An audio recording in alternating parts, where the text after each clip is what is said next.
What's going on, everybody? Welcome back to the LTQ Wrestling Podcast. Just got done watching the June 26th Go Home Smackdown before WWE Night of Champions.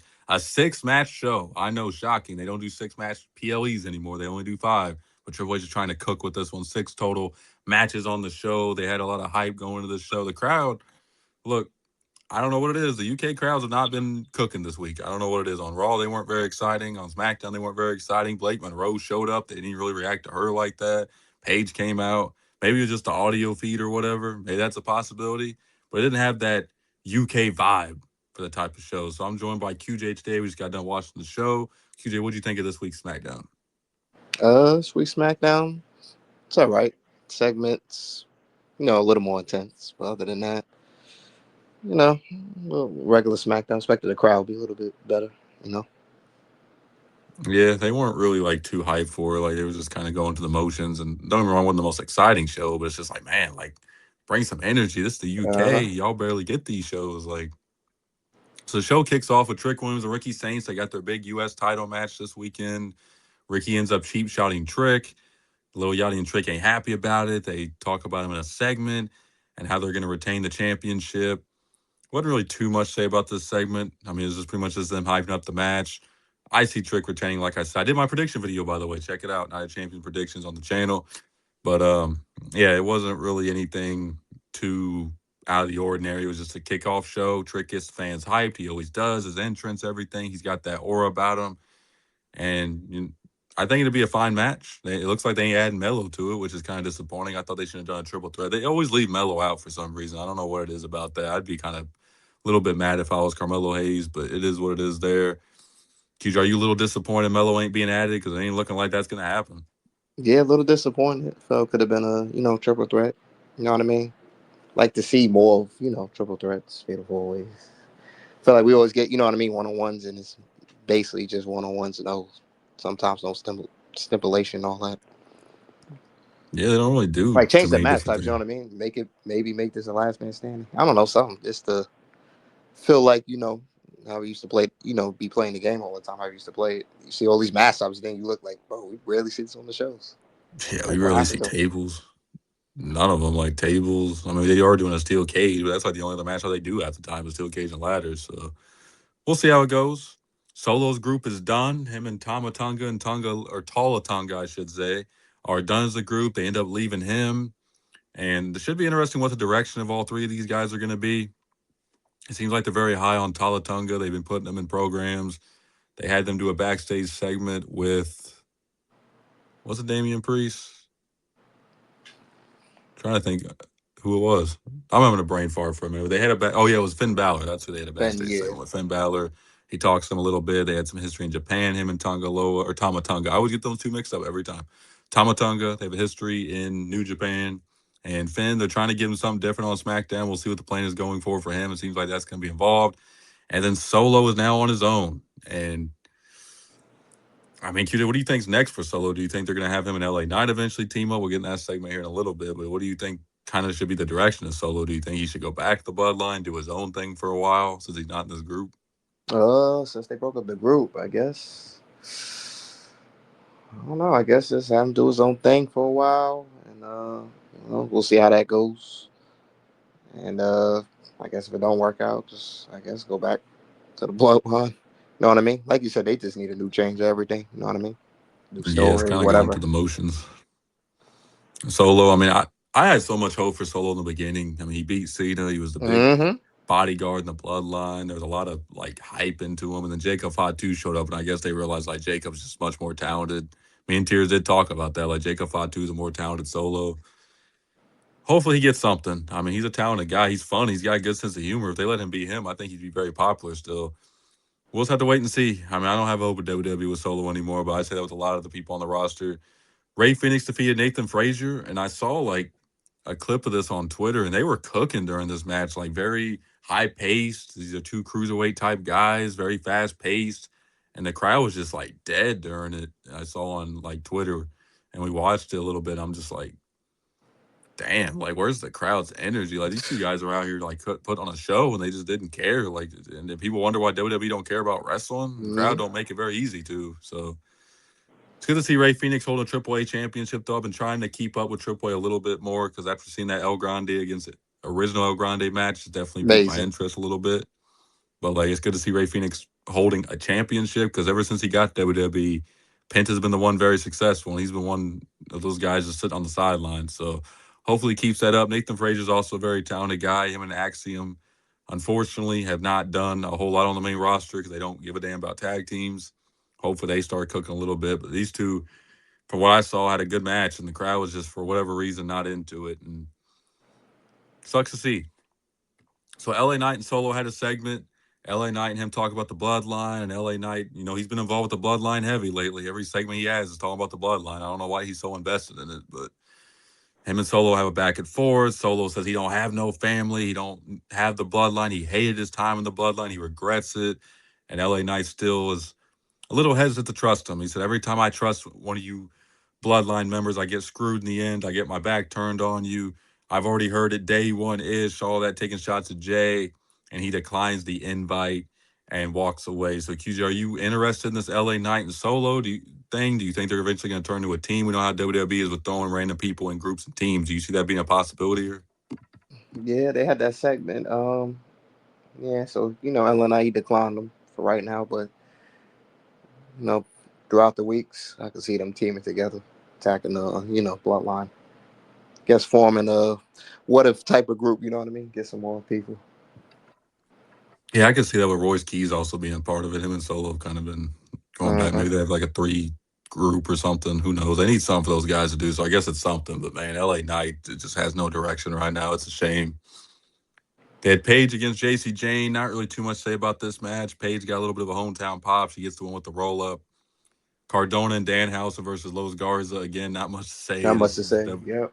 yeah, it's a comedic segment from WWE. If you like it, you like it. If you don't, you don't. Danhausen's not the best in-ring worker in the world when it comes to WWE. I mean, he's more of a comedic type character, so I don't really look forward to his matches, but his segments are really entertaining. Jade Cargill faced Chelsea Green. She gets the win with the Jaded. Afterwards, out comes Tiffy and Alexa Bliss. No Charlotte. Huh? And Jade ends up hitting the Jaded on Tiffy, stands tall, and she stands tall before her big match against Tiffy at Night of Champions for the Women's United States Championship. Gonna be interesting to see who wins that match. I was predicting on my predictions that Tiffy would retain, but it depends if they want to do Charlotte and Jade for the championship. I think there's a possibility Jade wins. So QJ, if you were booking that match, would you have Jade win and do Jade against Charlotte for the championship, or would you have Tiffy still holding? Because I don't even know if Tiffy's even going to be on the show for SummerSlam. I guess yeah. I'll have Jay win it. Have her face Charlotte, and we'll go from there. See how that match will turn out. Yeah, it's a match to really put a lot of hype into. I mean, we'll see. I mean, it's the first time ever match. I remember when Jade first showed up on the main roster. Him and her and Charlotte had that confrontation. She got out of a limo. It was a big deal. So eventually, we're gonna do this match. Now it's happening at SummerSlam. So we'll have to see. And Rhea's injury is a huge part of it too. Like maybe they do Jade and Charlotte for the world title if that's an injury that's gonna keep Rhea out for an extended period of time. Who knows? There's a lot of dominoes that have to fall going into Night of Champions. I'm curious how they're all gonna play out. We had Julia and Kiana James, but they've been continuing their rivalry after Julia and Kiana broke up. Julia gets the win. Wasn't a bad match. That ending on that finisher was nasty. Hopefully Oh Kiana's yeah. good. Ooh. Yeah, that next spot, man, that is a brutal segment. Julia gets the win though. It seems like they're finally starting to do a little bit more with Julia. She's a baby face now. She was kind of just in WWE's no man's land for a while where they just didn't know what to do with her. The crowd weren't reacting to her. They had her have some horrible WWE United States title reigns. So it's good to see Julia get back on track. Blake Monroe ends up showing up finally after about 8 or 9 weeks of Blake Monroe vignettes of she's coming soon. She finally shows up. Not the biggest pop I thought it should be for Blake Monroe, considering she's from the UK.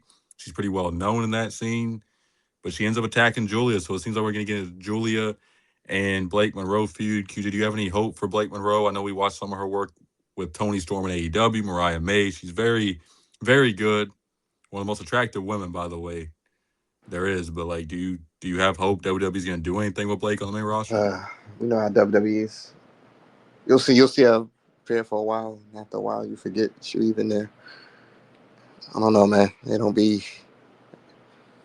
I don't know. You know how WWE is. We can't trust what they do with these stars. They be good other places, and then come here, you expect a little. I'm not saying got to be the same treatment, but should be in that spot. You know what I mean?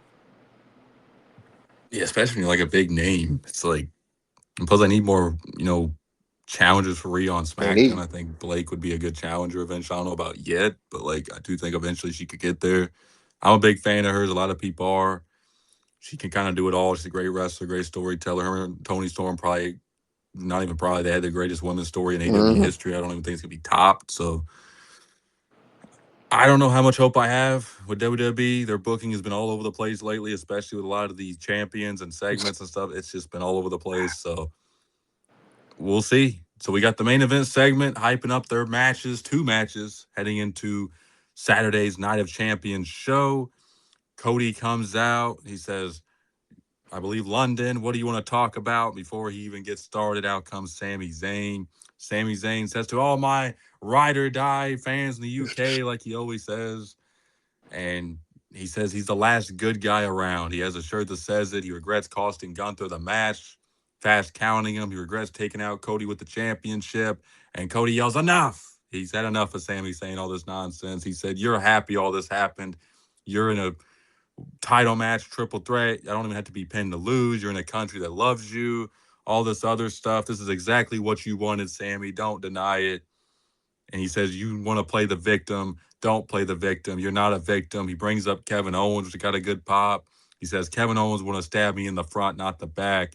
And he's also been world champion. You haven't been. And Sami gets pissed. He says, well, don't bring up Kevin Owens again. Out comes Gunther.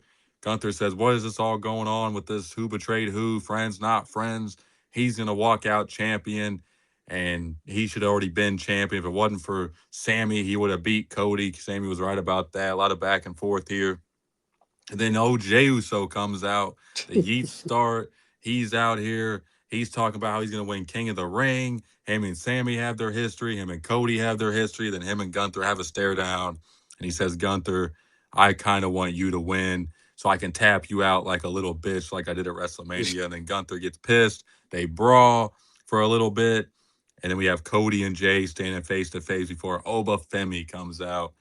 And they're all still taking each other out until Oba and Cody stand tall face to end the show. A lot of moving parts here, QJ. A lot went on in this main event segment. Two different matches kind of being involved in one. They have huge ramifications here. The King of the Ring obviously challenges one of the champions of SummerSlam. So, what do you think about this segment? Do you like Uso and Oba coming out there? And after seeing this, are you convinced Cody's going to retain? Yeah, good segment. It was a good hype. Um, it's good for all of them to get out there. I don't know.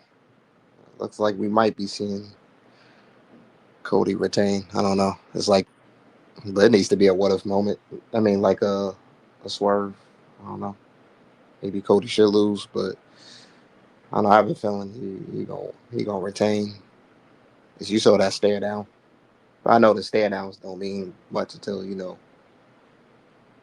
once the pay per view comes, then it could be the total opposite. You know what I mean? He'll just boom switch it like that. So yeah, that's pretty much what I see. I see Cody retaining. I could just see it. You know what I mean? Because SummerSlam. You know what I mean? I feel they gonna what Cody. That's SummerSlam.